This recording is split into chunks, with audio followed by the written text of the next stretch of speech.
I'm going to set up a test real quick. It just takes a second. What I'm going to do is I'm going to have this 1K sine wave, and then we're going to use the MPC click that's built in because it's very transient with no sustain. It's like literally like one sample of like up and down.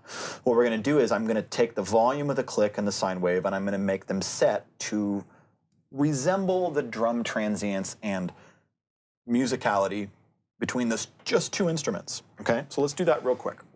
It's just take a second. So where's my click track?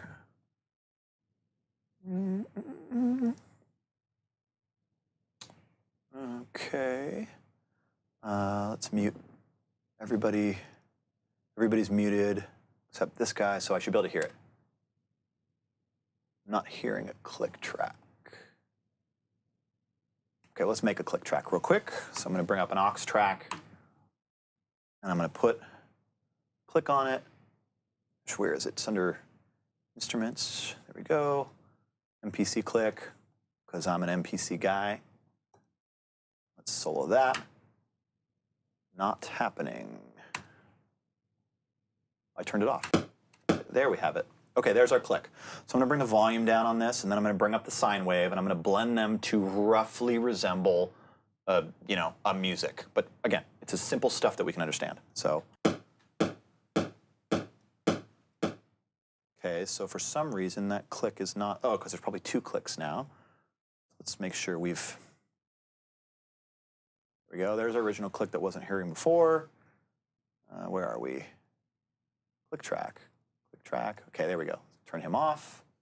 Go back to this guy. Oh, bother. Click. All right, so let's get our sine wave and our click, and I'm going to blend them. So I'm just going to loop a section here, okay? Here we go, audio coming.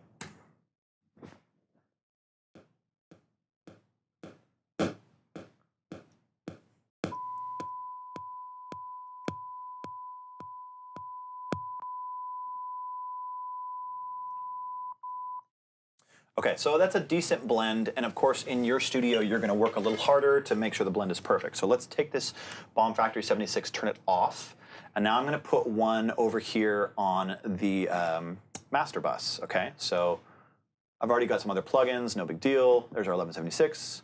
Here we go. So now what we're going to do is we're going to turn our attack all the way off, release all the way off, and I'm going to compress this blend, I don't know, -5, -7. Let's just get a steady compression and see what happens, all right? So here we go. Audio coming in.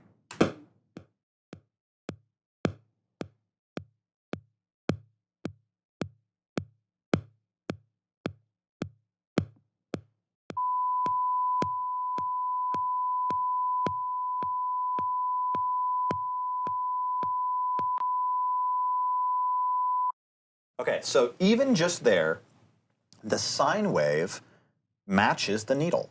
Okay, I don't know if you guys heard that. You heard that, Yes, right? So if you're absolutely. watching the needle, the volume of the sine wave goes. Obviously, I have it on super slow. So now what we're going to do is we're going to turn the release all the way to fast. In a theory, I want you to learn how to do a few things. First thing I want you to think of is there a setting where I can bury the click and not affect the sine wave? Second thing I want you to do is I want you to do the opposite. Can I have the click come through and bury the sine wave directly after? Can I pump it, all right? We can't always hear this when we're dealing with master bus compression on audio that's like doing all these million things at once, and it's all going like this, and it's like we need constants to train our ears. Do this. This is a free plugin. It can be any compressor, but I like 1176s because it's in, out, attack, release. Easy, okay? So now what we're going to do is I'm going to try and bury the click, which I'm guessing you could imagine what the settings are going to be. Attack all the way fast, release all the way fast. Maybe, we'll see. So let's try that, okay? Here comes audio.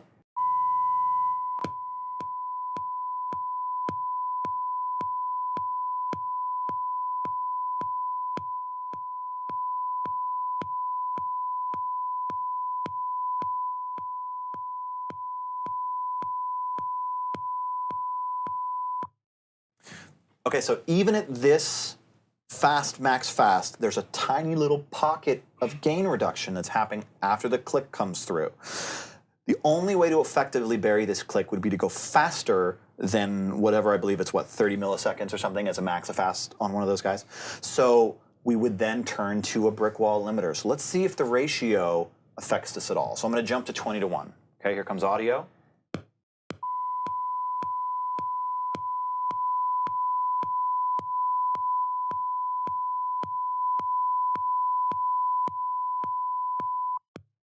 So you notice that when I jumped up to 20 decibel or a 20 to 1 ratio, explain to me what happened.